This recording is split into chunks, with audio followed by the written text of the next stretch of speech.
Hello, this is Xander Breach, and this is the audio liner note to Friend Zone.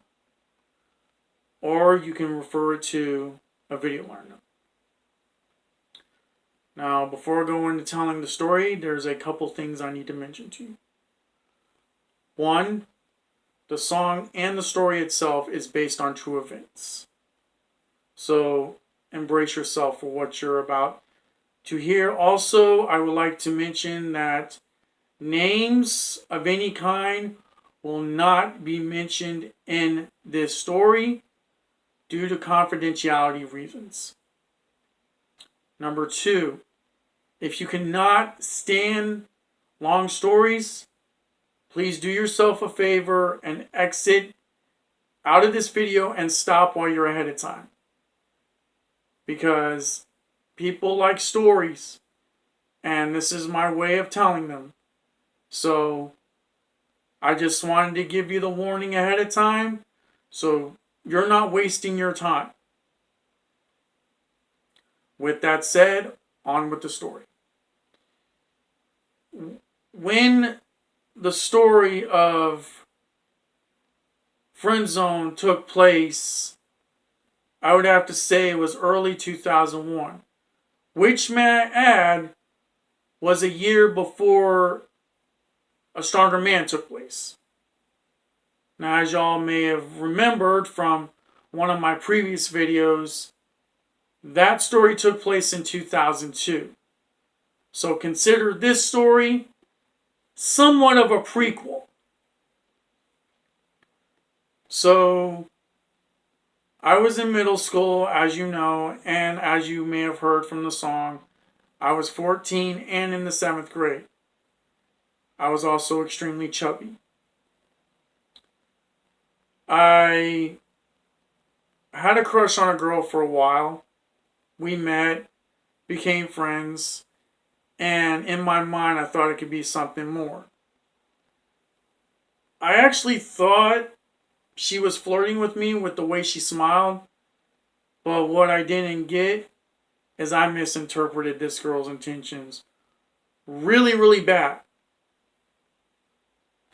So the day came when I wanted to ask her out because I heard from the grapevine she was single. So I did the honors of going to a coach I used to talk to all the time.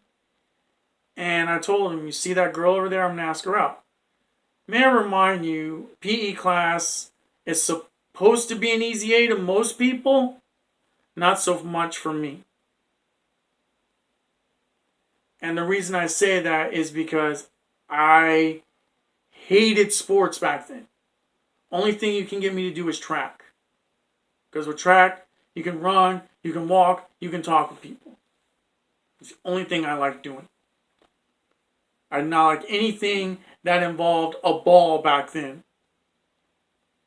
But in order to make the grade, I had to participate whether I liked it or not, and I had to deal with people that were just way too over competitive. So, with that said, I talked to a coach, and he and I talked a lot, and he always had a smile on his face. And he told me when I said what I said previously, he said, go for it. So not wasting any time, I talk to the girl and I say, can I talk to you for a minute? Pull her aside, and I kneel down. I gently grab her by the hand. May I remind you, kneeling down when you're asking a girl out to be your girlfriend is a stupid thing to do. You do that for a wedding proposal, not asking a girl out. And that's one of the many lessons I had to learn. And I look up to her and I say, will you go out with me? She looks down with this sympathetic, sad look on her face and she says, no, because I'm afraid someone else is going to ask me out. And I'm looking at her now, and I look down and she gently takes her hand out of mine. So I'm looking down and I'm thinking, why did this happen? This happened differently than I thought. And in my 14-year-old mind, may I remind you that I was thinking to myself, this shouldn't have happened. I'm a gentleman. I have a heart. What is it that she doesn't like? And that's when I learned quickly. Because on that same day, someone else did ask her out and in the same place. And what really got me mad is that they should have found a different place to do their little exchange, because the gymnasium was the same place that I asked her out, and in that same place someone else did. He was skinny, he had braces on his face, he was everything I wasn't.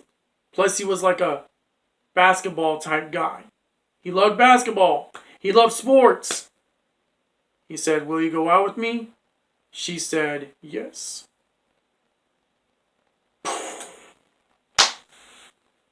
That just flew right up in my face. On that same day, her friends are like, oh, we're so happy for you. She just got a new boyfriend. And they tell me, she just got a new boyfriend. We're happy for her. And don't get us wrong, she says she thinks you're sweet, but she just sees you as a friend. I knew why. Because I was fat. And I let my guard down thinking a girl like her would give me a chance, and she didn't. What a waste of time. I wasted my time asking this girl out. Wow.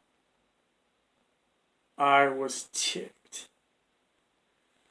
So, I figured she wasted mine, I'll waste hers. Now, don't get me wrong. I didn't do anything mean or spiteful back then. Or at that time, I didn't think I would. But I did something to her. And it did not involve hitting her. So if you're thinking that, flush that idea out of your mind, please. Because I'm nothing like that with women. I ended up one day when we were in the gym again. I talked to her. May I remind you, I had no idea what I was doing. But I learned quickly what I was doing later on. I talked to her. She's happy to talk to me. She got that smile. But I continuously talked to her. And I annoyed her and she didn't tell me anything. Her face expression was this. Yeah, yeah, yeah, yeah. She would not tell me she was annoyed. She told the coach. The coach told one of the assistant teachers that helped my teacher out in the classroom about the whole situation. And the teacher looked at me and she said that girl you were talking to, she was annoyed. You need to leave her alone. You can say hi to her and that's it. I actually agreed with the teacher. You know why? Because I was done wasting my time with someone who wanted nothing to do with me. So, I did the honors of listening. And that's all I did. I said hi to her, and that was it. Months later, I see her and her lovely boyfriend and a picture on the yearbook. Wow. Just another reminder of what I lost, because girls like that back then, that's what they did. They gave you those sudden reminders. So now that we got the story out of the way, let me tell you how the song came about. It was years later. I wasn't dating anyone, and I had to be either in a homeless shelter or in my early 20s living with a family of mine in Lakeland or Bartow, either or. I thought about that time. And I thought, and bam, I got an idea for a song. I figured there's people out there going through the same thing I went through, or they actually went through it. Why not give a song to these people that they can relate to? My artistic skills flourished. And I began to write the song. When I originally wrote it, the song was called Rejected. Then later down the line, I figured it'd be cool to add on to it, and I said Rejected, the rejection song. Rejection song, or should I say the rejection song, in parentheses.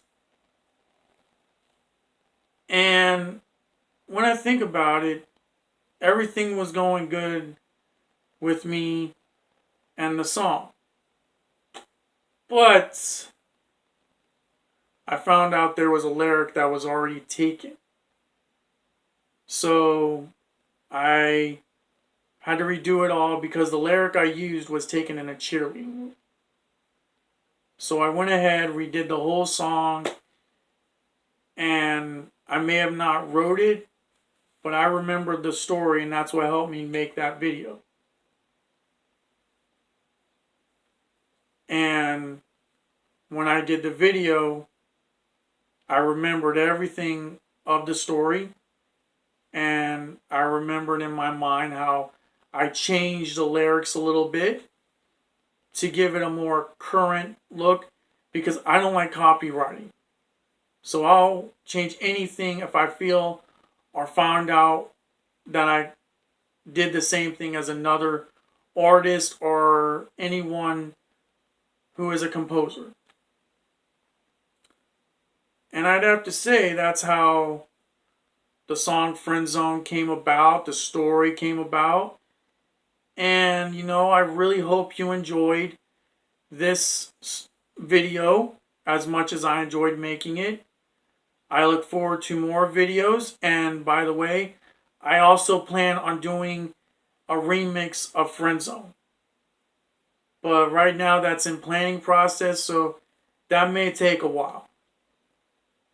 So with that said, I'm glad that you have taken the time to watch this.